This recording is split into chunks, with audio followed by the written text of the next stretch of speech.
Mapagpalang araw kalakbay at sa lahat ng nakikinig sa inyong programa. Tawagin niyo na lamang ako sa pangalang Roy. Naninirahan dito sa isang parte ng lugar sa Kabisayaan. Isa ako sa mahilig na makinig sa inyong channel sa tuwing may bakanting oras ako ay hindi ko nakakaligtaang pakinggan ang mga ibinabahaging kwento na hango sa tunay na karanasan ng inyong mga sender. Dahil nga sa pakikinig ko kalakbay, ay nainganyo naman akong ibahagi sa inyo ang aming karanasan ng aking lolo na si Lolo Mauricio. Noong mga panahon nito ng dekada 80. Bali konting pagpapaliwanag lamang kalakbay. 4 kaming magkakapatid at ako ang bunso. Hiwalay na ang mga magulang ko at may kanya-kanya ng pamilya. Kung kaya't kaming 4 na magkakapatid ay naiwan sa pangangalaga ng aming abuelo. Bale, lolo namin ito sa father's side kalakbay. Dahil nga sa ako nga ang bunso, kadalasan ay ako ang kasakasama ni Lolo Mauricio sa tuwing umaalis siya para naman manggamot. Kung hindi nyo na itatanong kalakbay, isang albularyo ang abuelo ko at sa tuwing may magpapagamot sa kanya ay pinupuntahan lamang siya sa bahay para magpagamot. O kung minsan naman ay siya ang pumupunta sa bahay ng may mga sakit. Sa tuwing may ginagamot nga siyang may sakit ay ginagamit niya ang bato-omong nakababad palagi sa tubig. Kapag natatapos niya ng usalan ng mga orasyon at hinihilot ang may sakit, ay ipinapainom niya rito ang pinagbabara ng bato-omo. Matapos namang yung inumin ng may sakit, ay didighay ng napakapait iyon at ilang segundo lamang ay maalis na ang sakit nito. Ganoon lamang palagi ang nakikita ko kay Lolo Mauricio kalakbay. Hanggang sa nagkaedad na ako ng 15 anyos, ay sumasama pa rin ako sa kanya sa panggagamot sa ibang baryo.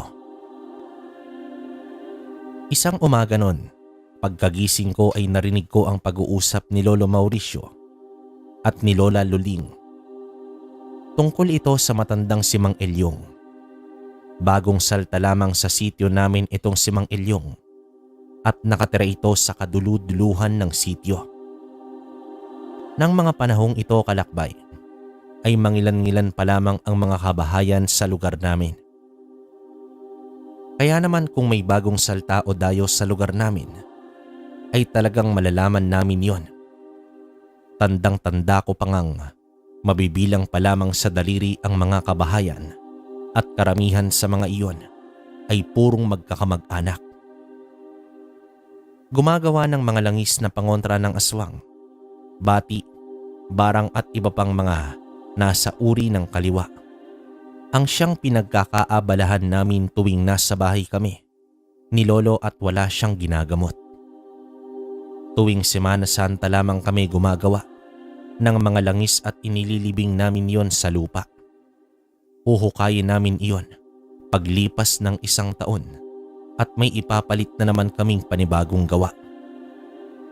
Kumbaga kalakbay, taon-taon kaming gumagawa ng mga pangontrang langis.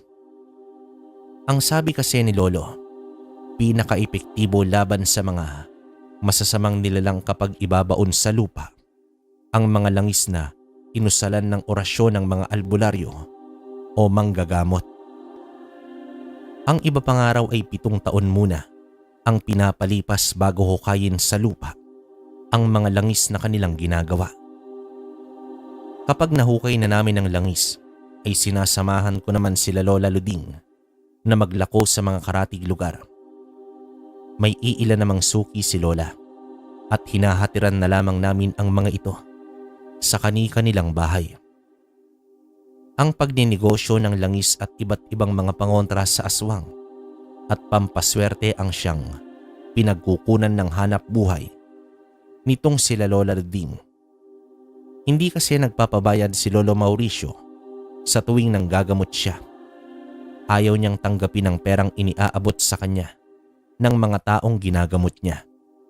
maliban na lamang kung pagkain o buhay na hayop ang ibinibigay sa kanya. Sapagkat ang palagi niyang idinadahilan ay libreng ipinagkaloob umano sa kanya ang kakayahang manggamot sa mga taong nangangailangan. Kaya nararapat lamang na hindi siya magpabayad o tumanggap ng pera sa mga taong ginagamot niya, dahil ang tunay na manggagamot ay malinis ang hangarin at hindi nagpapabayad. Maliban na lamang sa mga langis na ginagawa niya at iba pang pangontra sa mga aswang.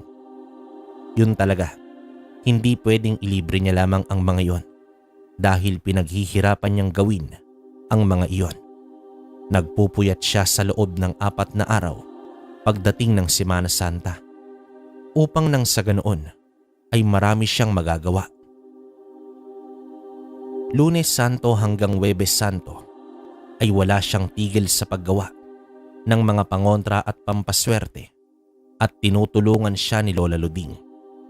Pagsapit kasi ng Biyernes Santo ay uumpisahan niya na ang pagriritual at lahat ng mga ginagawa niya ay babaunan niya ito ng orasyon bago namin ilibing sa lupa.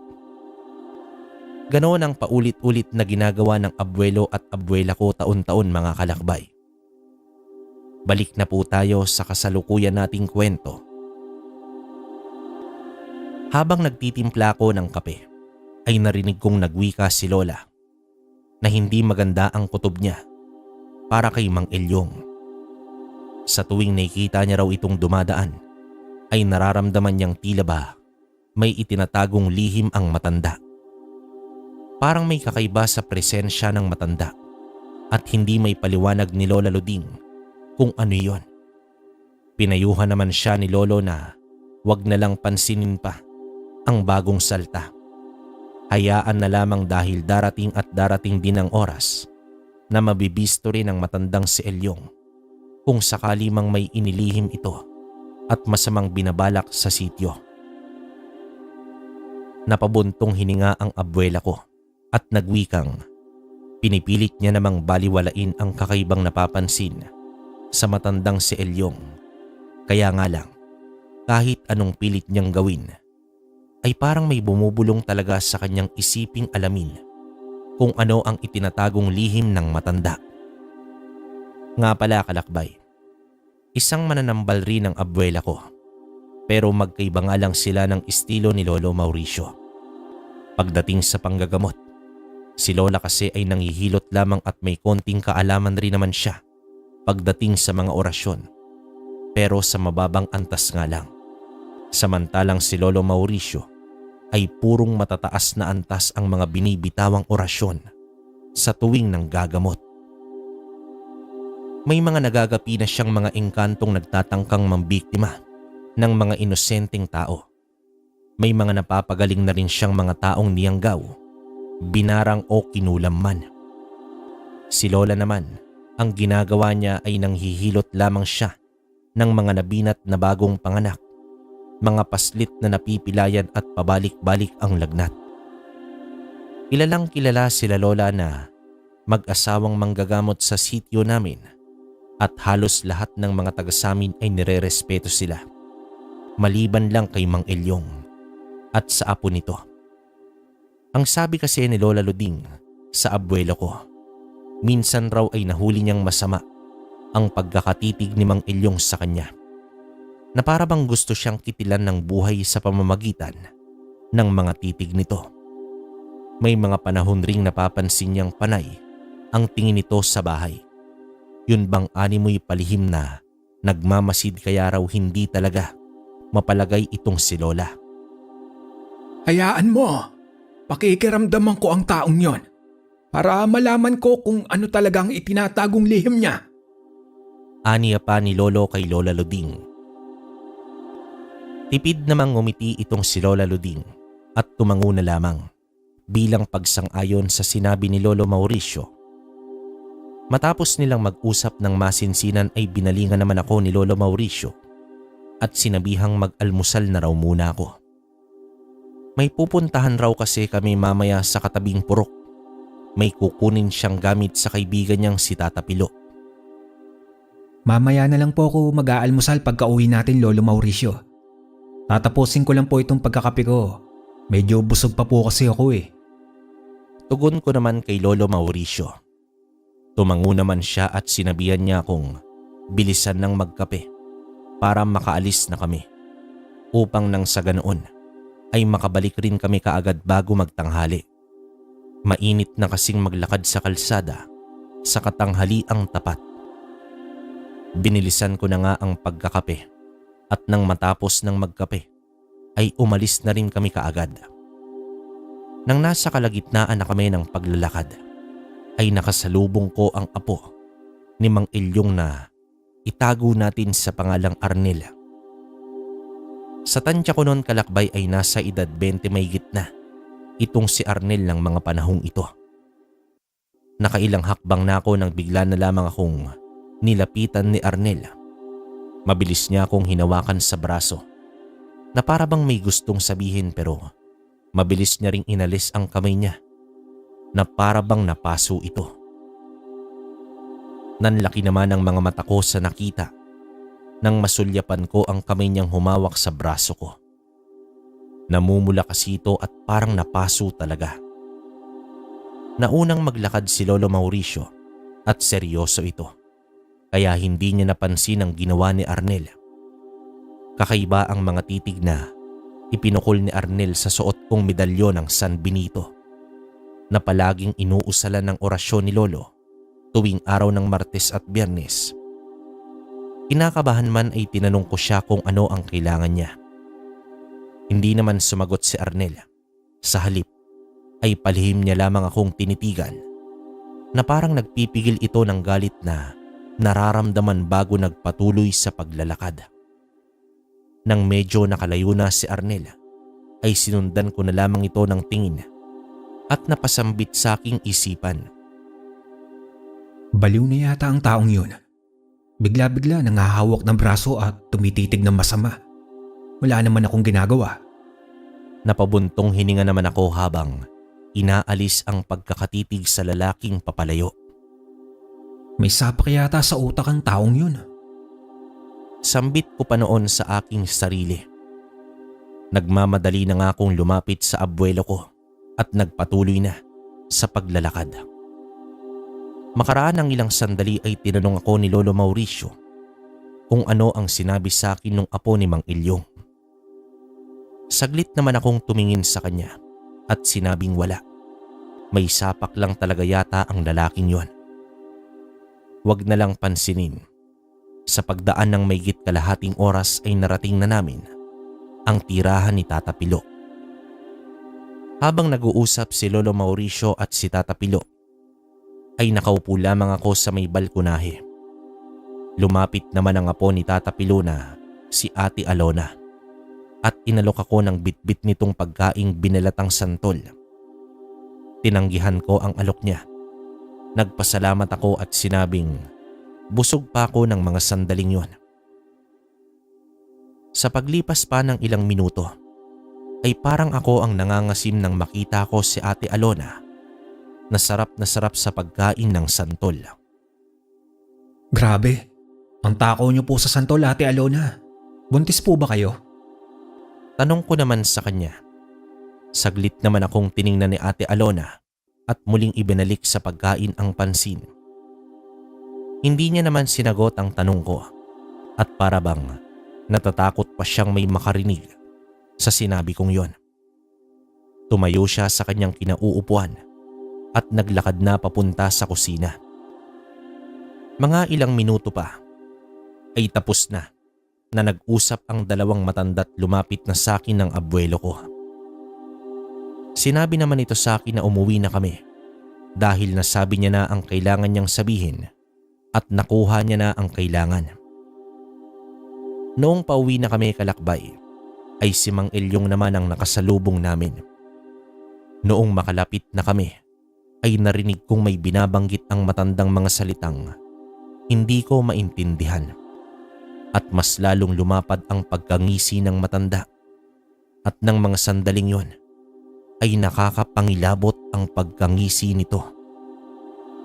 Nagulat naman ako nang bigla itong hinawakan ni Lolo Mauricio. Tinitigan niya ang matanda at sinabihang, Umayos-ayos ka.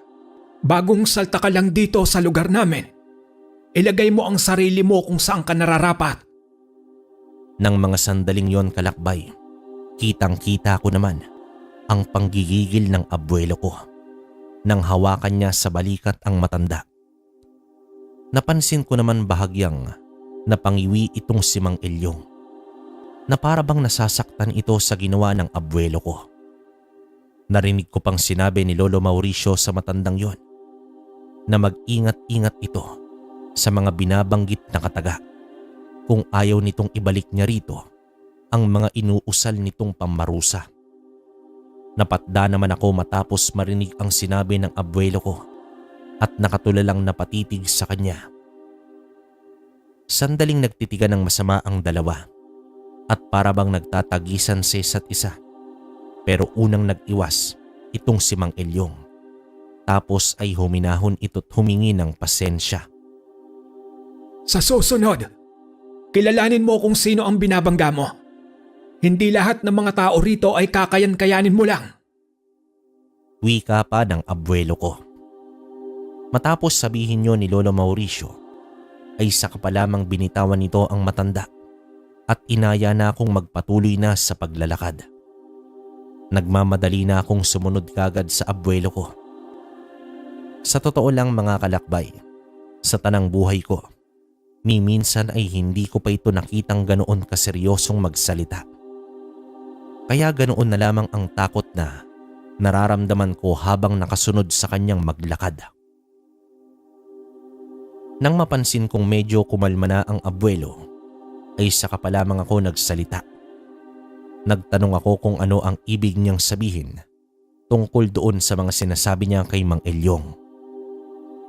Marami ka pang hindi nalalaman, Apo. Mas mabuti pang huwag mo nang alamin upang sa ganun ay hindi ka madadamay. Tugon dito ni Lolo Mauricio. Magtatanong pa sana ako sa kanya. Kaya nga lang ay nakita kong sumenyas na ito.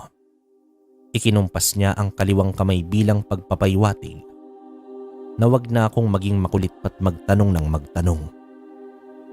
Kapag nasa ganong estilo na ang abuelo ko, ay minamabuti kong wag nang mangulit pa. Tahimik na lamang akong naglalakad at sa paglipas ng ilang minuto ay nakarating na kami sa bahay. Kaagad na sumalubong si Lola Luding sa abuelo ko at nagtanong kung kumusta ang naging lakad namin. Hindi naman sumagot ang abuelo ko sa tanong ni Lola Luding, bagkus ay nagmamadali itong pumasok sa loob ng kanilang kwarto. Sandaling tumingin sa akin ang abuela ko at nakita kong nagtatanong ang mga mata nito kung ano ang nangyayari. Sinabi ko naman sa kanya ang nangyari kanina noong nakasalubong namin itong si Mang Elyong. Napalatak naman si Lola Luding at hindi na nagsalita pang sinundan sa loob ng kanilang kwarto si Lolo Mauricio. Isang araw nun, nakalimutan kong isuot ang medalyong binigay sa akin ni Lolo Mauricio. Inutusan kasi ako ni Lola na bumili ng mauulam sa bungad ng baryo. Kaya naman madaling-madali na akong naglakad.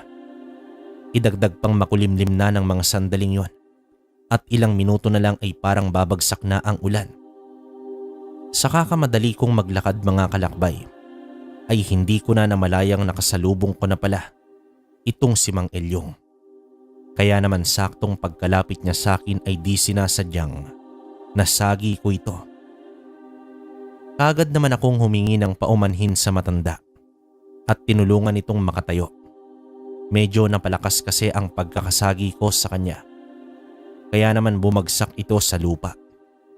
Nang akmang tutulungan ko na sana ang matanda, nagulat na lamang ako nang bigla niyang tapikin ng kamay ko. Tinitigan ako ng masama habang marahang tumayo. Sa susunod, iyo, tumingin-tingin ka sa dinadaanan mo para hindi ka nakakasagi. Aanga-anga ka. Bulyaw naman sa akin ng matanda. Bahagya naman akong nagulat sa ginawa ng matandang yon, Kalakbay. Kaya kahit papaano, medyo nagpantig ang tenga ko. Teka lang ho, bakit naman po kayo ganyan? Humihingi na nga po ako ng paumanhin eh. Galit pa po kayo. Tsaka di ko naman po sinasadya eh. Abay, napakabastos mong bata ka. Ikaw na nga itong may kasalanan. Ang lakas mo pa magrason. Manang-mana ka talaga sa lolo mo. Parehas kayong mayabang. Hindi porket dayuhan lamang kami rito, ay basta-basta nyo na lamang kaming pagsasalitaan ng hindi maganda. Galit na wika naman dito ni Mang Elyong. Dagdag pang wika nito. Maghinay-hinay umano ko sa mga sinasabi ko. At baka hindi ko magustuhan ang gagawin niya. Kahit na nagulat at napapaisip ako sa mga sinasabi ng matanda, ay pinili ko na lamang ang umingi ng paumanhin at sinabihan ko siyang hindi ko naman talaga sinasadyang masagi ito. Hindi ko lang talaga siya napansin ng mga sandaling yon. Isa pa, wag na wag niyang sabihang mayabang ang lolo ko dahil hindi niya kilala ang totoong pagkatao nito. Kaya't wala siyang karapatan pagsabihan nito ng kung ano-ano. Hindi naman umimik ang matandang yon. Bagkus ay tinitigan lamang ako nito ng sobrang sama. Na para bang sasapakin ako anumang sandali. Para wala nang magiging gulo pa, ay iniwan ko na lang ito at nagpatuloy na ako sa paglalakad. Subalit nang medyo makalayo na ako sa kanya, ay nilingon ko ng isang beses itong si Mang Elyong. Nakita ko siyang bumubuka-buka ang bibig at parang may sinasabing hindi ko maintindihan. Sa isip-isip ko pa ng mga sandaling yon, nababaliw na yata itong si Mang Elyong. Hindi nga talaga maipagkakailang nagmana sa kanya ang apo niyang si Arnel. Pareha silang may sapak sa utak. Nagmadali na akong maglakad at hindi na pinansin pa ang matandang yon. Sa paglipas ng ilang sandali at nang makabalik na ako sa bahay, ay saka ko pa lamang naalalang hindi ko pala naisuot ang medalyong kwintas. Napasambit na lang ako sa aking sarili. Mabuti na lamang at hindi ako nakita ni Lolo Mauricio na hindi ko suot ang medalyon ng San Benito, kundi paniguradong masasabon na naman ako nito. Isang tanghali noon, Kalakbay, habang abala naman ako sa pagtatrabaho sa aming palayan, bigla naman akong nakaramdam ng pagkahilo at pananakit ng balikat. Sobrang naiinitan rin ako sa suot kong medalyon na para bang nasusunog ito. Kung kaya na may sandali kong itinigil ang ginagawa at hinubad ko ang medalyon. Matapos kong hubarin iyon ay natanaw ko sa di kalayuan ang matandang si Mang Elyong. Nakatayo ito, nakaharap sa kinaroroonan ko. Noong mapansin ng matandang nakatingin ako sa gawi niya, ay umiwas ito at dahan-dahan ang naglakad papalayo. Nagtaka naman ako noon, Kalakbay, at napapaisip kung ano ang ginagawa ni Mang Elyong sa palayang pinagtatrabahuan ko. Sa pagkakaalam ko kasi ay hindi siya nagtatrabaho o maging ang apo niyang si Arnel sa pinapasukan kong palayan. Kaya ano naman ang ginagawa niya sa lugar na kinaroroonan ko? Sa paglipas ng mga sandali, habang tumatakbo ang oras, ay ibang-iba na talaga ang nararamdaman ko. Pakiwari ko ay parang nilukuban ng sandamakmak na maligno ang buong katawan ko. Noong sumapit naman ang pasado 3:00 ng hapon, ay hindi ko na talaga kinaya pa ang sobrang samang nararamdaman ko. Kaya naman napagpasyahan kong umuwi na lamang para makapagpahinga na muna. Hindi ko na kasi talaga kaya ang sama ng pakiramdam ko. Nang makauwi naman ako ay nagbihis lang ako at nagpahinga na. Ilang minuto nga lang ang nagdaan ay hindi ko na malayang nakatulog na pala ako. Nagising na lamang ako nang may marahang tumapik sa balikat ko at tinawag ang pangalan ko. Mabigat ang ulong idinilat ang mga mata't tiningnan ko kung sino ang gumigising sa akin. Nakita ko ang abuelo ko. Ito pala ang gumigising sa akin noon. Alalang-alala naman itong nagtanong kung ayos lang ba ako. Pagkadilat kasi ng mata ko kalakbay, ay napahawak pa ako sa sentido at bahagyang hinilot ito. Para hindi na mag-alala ang aking lola, ay sinabi ko sa kanyang ayos lang ako. Medyo hindi lang sigurado talagang maganda ang pwesto ng pagkakahiga ko kaya't medyo sumakit ang ulo ko. Tumangulang ang abuela ko noon at sinabihan naman akong sumunod na sa kanya sa kusina dahil maghahapunan na. Bumangon na nga ako noon at sumunod na ako sa abuela ko. Nang nasa kusina na kami, ay naroroon na ang mga kapatid ko. Nakaupo na ang mga ito sa pagkainan at nagsimula ng kumain. Noong may subo ko na ang kaning may nakahalong ulam, bigla ko naman itong iniluwa sa kadila ng hindi ko nagustuhan ang lasa ng pagkain. Tinanong naman ako ni Lola Luding kung bakit ko raw idinura ang pagkain. Hindi ko ba umano nagustuhan ang niluto niyang ulam? Sunod-sunod naman akong umiling at sinabi sa kanyang hindi ko nagugustuhan ang lasa ng niluluto niya. Tinanong ko pa si Lola Luding kung bakit biglang nag-iba ang panlasa ng mga niluto niyang pagkain. Anong nag-iba ang lasa? Hindi naman nag-iba ang lasa ng mga nilulutong ulam ni Lola. Baka panlasa mo lang yun, Roy. Siguro nga, Tol. Pasensya na po kayo, Lola. Hindi lang po talaga maganda ang pakiramdam ko. Paghingi ko ng paumanhin sa abuela ko. Sinabi ko naman sa aking Lola Luding na magluluto na lamang raw siya ng ibang makakain kung hindi ko nagustuhan ang mga niluto niyang nasa hapagkainan para makakain umano ko ng hapunan. Huwag na po, Lola. Hindi pa naman po ako gutom. Maya-maya na lang po ako kakain. Pagtangging wika ko sa abuela ko at humingi na rin ako ng pasensya sa abuelo ko. Bumalik na sa kwarto. Sa paglipas pa ng oras at lumalalim na ang gabi, hindi pa rin ako dinadalaw ng antok nun kalakbay. Habang nakaiga ko ay panakanakang nakakarinig naman ako ng may hinang bulungan at para bang tinatawag ang pangalan ko. Nung una, inakala kong ang abuelo o abuela ko ang tumatawag sa akin. Kaya naman sandali akong lumabas ng kwarto para alamin kung sino sa kanila ang tumawag.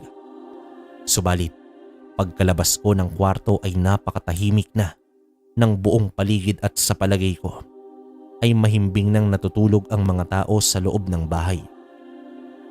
Napatanong pa nga ako sa sarili kung sino ang tumatawag sa akin noon. Babalik na sana ako sa loob ng kwarto nang sa muli na naman akong makarinig ng boses ng isang matanda. Tinatawag nito ang pangalan ko at sinabing lumabas ako ng bahay. Takti naman, oh. Sino ba yung tumatawag sa akin sa labas ng bahay? Gabing-gabi na nang iistorbo pa. Naiinis kong saad sa sarili ko.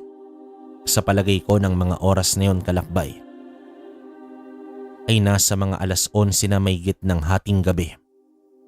Kaya naman nagtataka talaga ako kung sino ang tumatawag sa akin ng 10 oras ng gabi.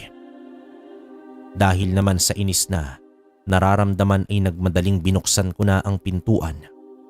Ngunit ganoon na lamang ang takot na nararamdaman ko nang may makita kong isang nakakapangilabot na nilalang ang nakaabang sa labas ng bakuran. Nagbabaga ang mga mata nito na animoy uling na sinigaan habang nakatuwad. Hindi ko may paliwanag kung anong klaseng nilalang ang nakita ko. Basta't ang masasabi ko lamang kalakbay ay halos panawan na ako ng ulirat habang pinagmamasdan ang nilalang na yon. Grabing kilabot ang takot na nararamdaman ko kaya naman noong makabawi ako ay mabilis ko nang naisara ang pintuan at patakbong bumalik sa kwarto. Habang nakatalokbong ako ay rinig ko pa rin ang boses na tumatawag sa akin at nababatid ko. Ang boses na tumatawag sa akin ay nanggagaling yon sa nilalang na nakita ko. Sa magdamag na iyon ay hindi na ako masyadong nakatulog pa. Sa paglipas ng mga araw ay paulit-ulit ang mga gabing may tumatawag sa akin. Naroroon lamang ang nilalang sa labas ng bakuran. At tila ba hindi yun makakapasok. Dahil sa may mga pangontra sa aswang ang nakabaon sa bakuran ng bahay namin. Noong una, hindi ko pinansin ang mga pangyayari. Gawa ng naging kampante lamang ako dahil hindi naman makakapasok sa loob ng bakuran namin ang nilalang na yon. Subalit hindi kalaunan ay may napapansin na akong kakaiba sa aking sarili. May mga gabi kasing namamalayan ko na lamang na nakatulala ako sa bintana habang nakatingala sa napakalaking bilog na buwan sa may kalangitan. O kaya naman minsan kapag nagkakatay ng manok ang kapatid ko, ay nakaramdam ako ng pagkasabik na inumin ang dugo ng manok at tikman ang karning hilaw nito. Nagkataon pang mangyari ang mga bagay na kakaibang napapansin ko sa aking sarili, mga kalakbay. Nawala ang mga abuelo at abuela ko dahil sa 3 linggo ang mga itong namamalagi sa bahay ng tiyahin kong nasa ibang lugar. Kaya't kami lamang ng mga kapatid ko ang naiiwan sa bahay. Isang beses, habang naghihiwa ng karning hilaw ang kapatid ko para sa lulutuin niyang ulam sa kinahapunan, sunod-sunod ang paglunok na ginawa ko habang hindi inalis ang pagkakatitig sa karne. Tinanong pa ako ng kapatid ko kung nagugutom na raw ba ako. Tumingin naman ako sa kanya at marahang tumango. Sinabi niyang sandali na lamang at matatapos na rin siyang magluto. Mauna na raw akong kumain ng hapunan. Nangangayayat ka na, bunso. Dapat kumain ka ng kumain. Baka mamaya mapagalitan pa kami ni Lola. Baka isipin nun na pinababayaan ka namin dito sa bahay. Wika pa ng kapatid kong lalaki. Sumabat naman ang kapatid kong babae at nagsabing, papaanong hindi ako umano papayat? Halos hindi na ako kumakain. At kung kakain man, ay titikman lang ng ilang kutsarang pagkain tapos aayaw na. Nagbiro naman ang kapatid kong lalaki at sinabing, baka hinahanap ko lang raw ang mga nilulutong ulam ni Lola Luding, kaya naman ayokong kumain.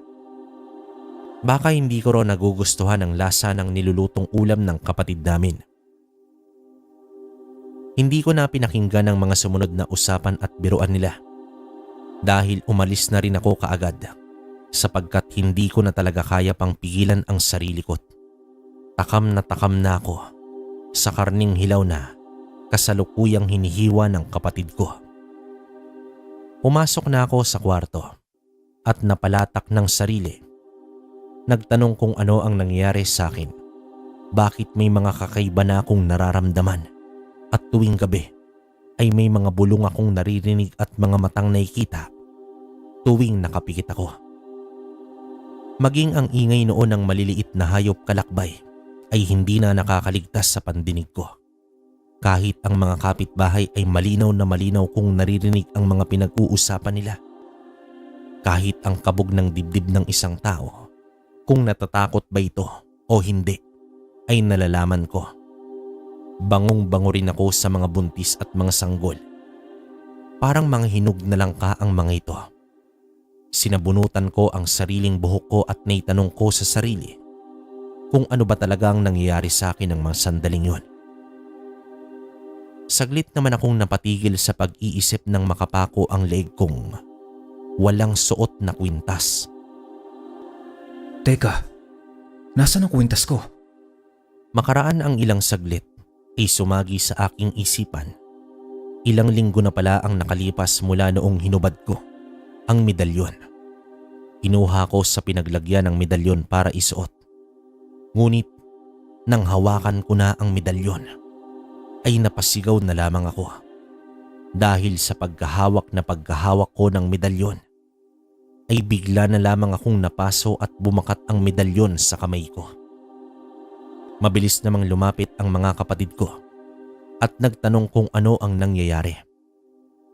Agarang ko namang sinabi sa kanilang napaso ako nang hawakan ko ang medalyon.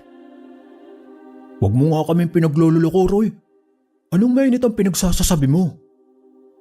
Tila naiinis na wika ng kapatid ko at hinawakan ang medalyon. Ipinakita ko sa kanya ang paso sa kamay ko. Noong tingnan ng kapatid kong babae ang kamay ko, ay may bakat nga ng paso pero hindi sila naniniwalang medalyon ang dahilan ng pagkapaso ko. Napapailing na lamang ang mga kapatid ko't lumabas na ng kwarto. Noong sumapit na ang kinagabihan, habang nakahiga na ako. Nagpapaantok na ako noon. Muli na naman akong nakarinig ng boses ng isang matanda. Subalit sa pagkakataong iyon, ay malinaw na sa pandinig kong ang matandang si Mang Elyong ang tumatawag sa akin. Parang may sariling pag-iisip ang mga paa ko dahil sa kahit anong pilit kong wag pakinggan at sundin ang sinasabi ng matandang si Mang Elyong ay hindi ko magawa-gawa. Parang may kung anong itim na mahikang ginagamit ang matanda. Sa kadailanang namalayan ko na lamang na nasa bakuran na kami ng bahay ni Tata Pilo. Kakaiba ang wangis ng matanda at ang apo nitong si Arnel. Nagbabaga ang mga mata at may mga maliliit na balahibong animoy balahibo ng pusa ang buong katawan at mukha nito. Langhap na langhap ko rin ang napakabangong amoy ng sanggol na ipinagbubuntis ni Ate Alona. Nararamdaman kong parang may kung anong nilalang ang nasa loob ng sikmura ko at para bang nagkukumahog matikman ang napakabagong amoy na nalalanghap ko. Hindi ko na rin napigilan ang paglalaway at kahit panay ang paglunok ko ng laway ay parang hindi pa rin maubos-ubos ito.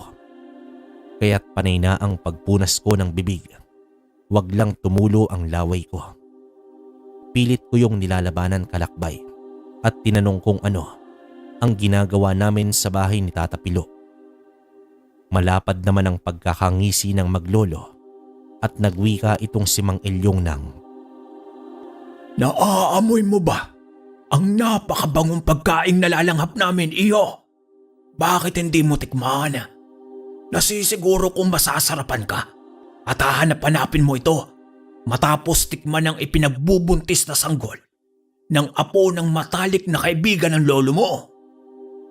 Hindi naman ako makapagsalita matapos marinig ang sinabi ng matanda. Nakita kong marahang umupo sa lupa si Arnel na parang aso at walang kahirap-hirap.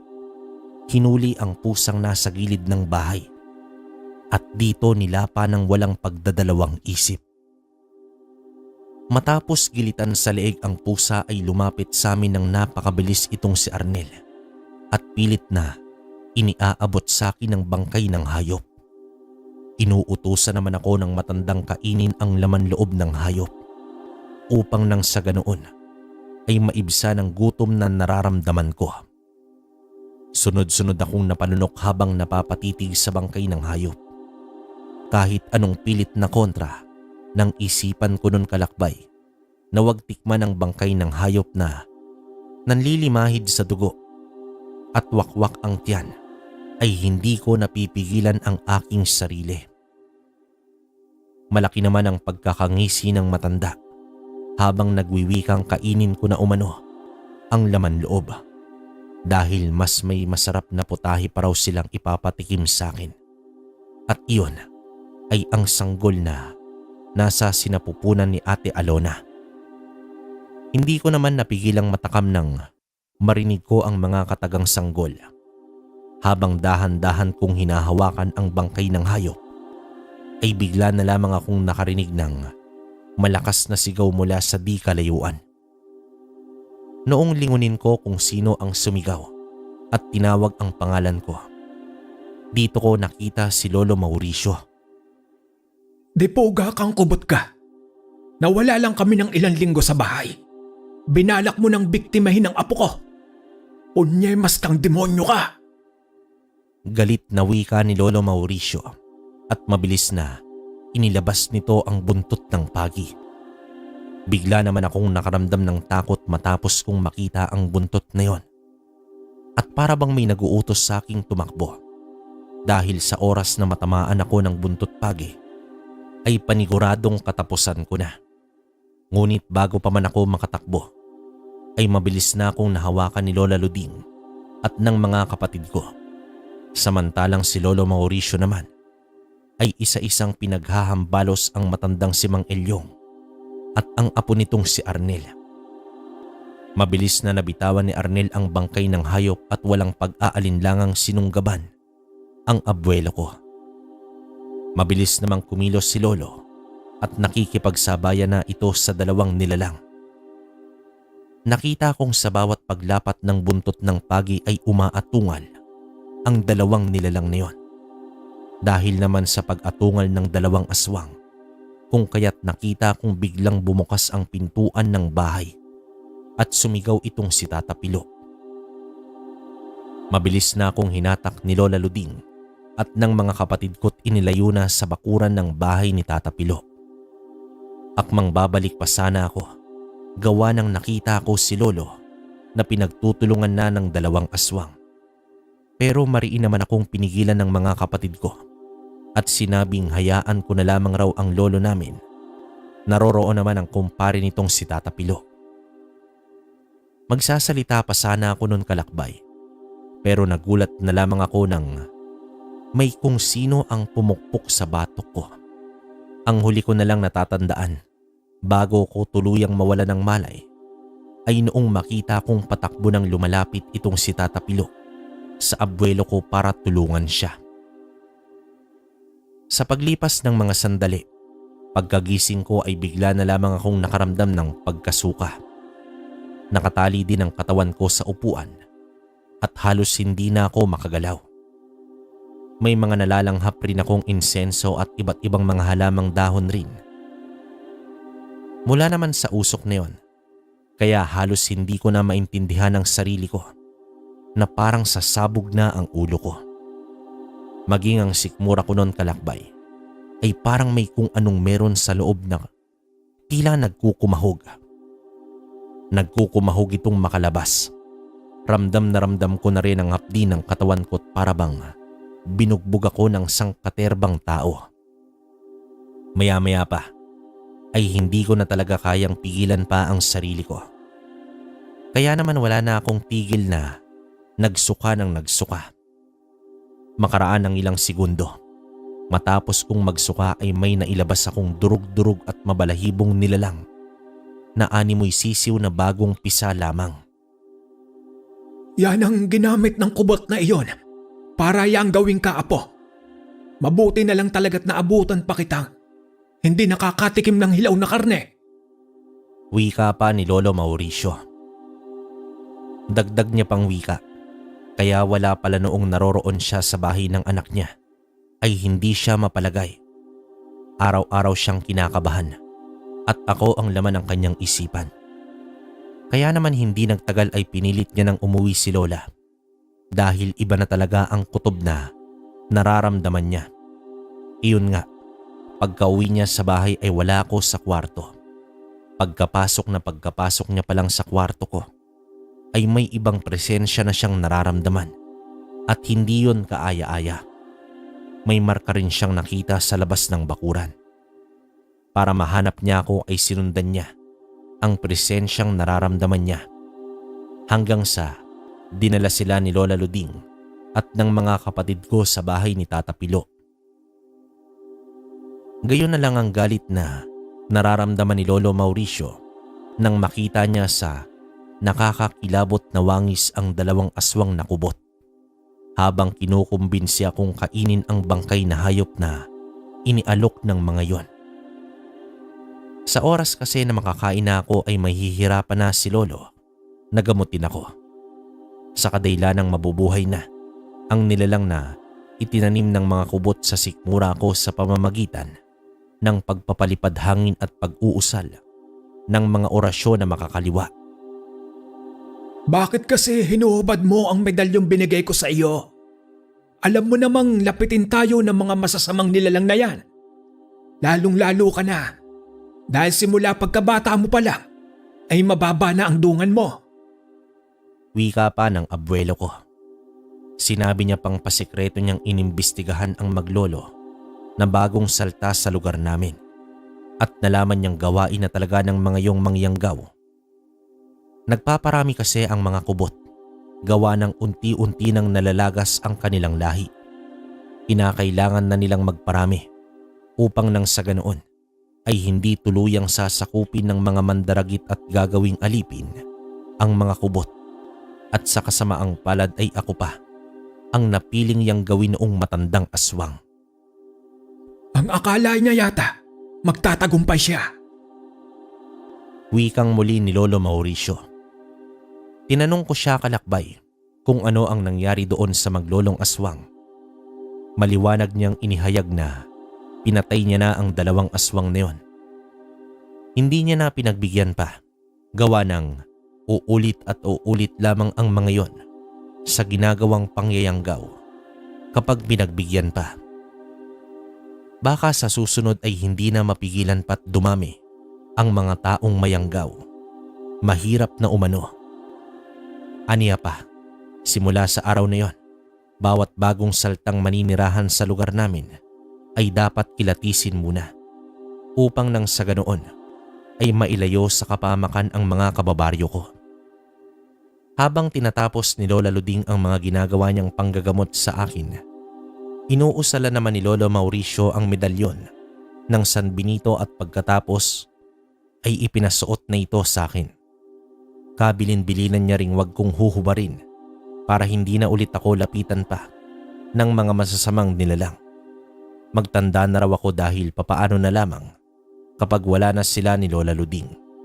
Sino na ang magtatanggol sa amin at gagamot sa oras na mapahamak kami't magkasakit? Simula nga noon kalakbay ay hindi ko na hinubad pa ang suot kong San Benito. Kahit saan ako magpunta ay suot-suot ko yon. Bawat mga dayo o bagong salta sa lugar namin ay kinikilatis na rin ng abuelo ko at ng iba pang mga taong baryo. Nalaman na rin ni Tata Pilo na buntis ang kanyang apo na si Ate Alona dahil sa kamuntikan na itong maaswang. Sa paglipas ng mga araw ay naging maayos naman ang lahat. Wala nang nabalitaan pang kababalaghang nangyayari sa lugar namin at naging maingat na rin ako. Dito ko na lamang tatapusin ang aking kwento mga kalakbay. Maraming salamat po at naway mapili itong aking karanasang may babahagi sa inyong programa. Muli, maraming salamat po. Wakas. Okay, para sa akin, napakaganda ng kwento natin. Oh. Hindi siya totally bakbakan mga kalakbay. Kumbaga parang atong buong kwento to in-explain yung mga gamit. No? Saktong-sakto to dun sa mga gamit na ilalabas natin. No? So yun nga pala mga kalakbay at mga kabaryo. Sa mga hindi nakakalam, meron na tayong TikTok shop. No? Punta nyo lang. Kwentong Baryo Shop 8888, no? So tama lahat ng nandito sa kwento natin. Ganon din yung nangyayari sa mga gamit na inilalabas namin, no? So doon tayo maglalabag at subscribe na rin kayo sa Kwentong Baryo. So yun lang mga kalakbay. Maraming salamat hanggang sa susunod na kwento.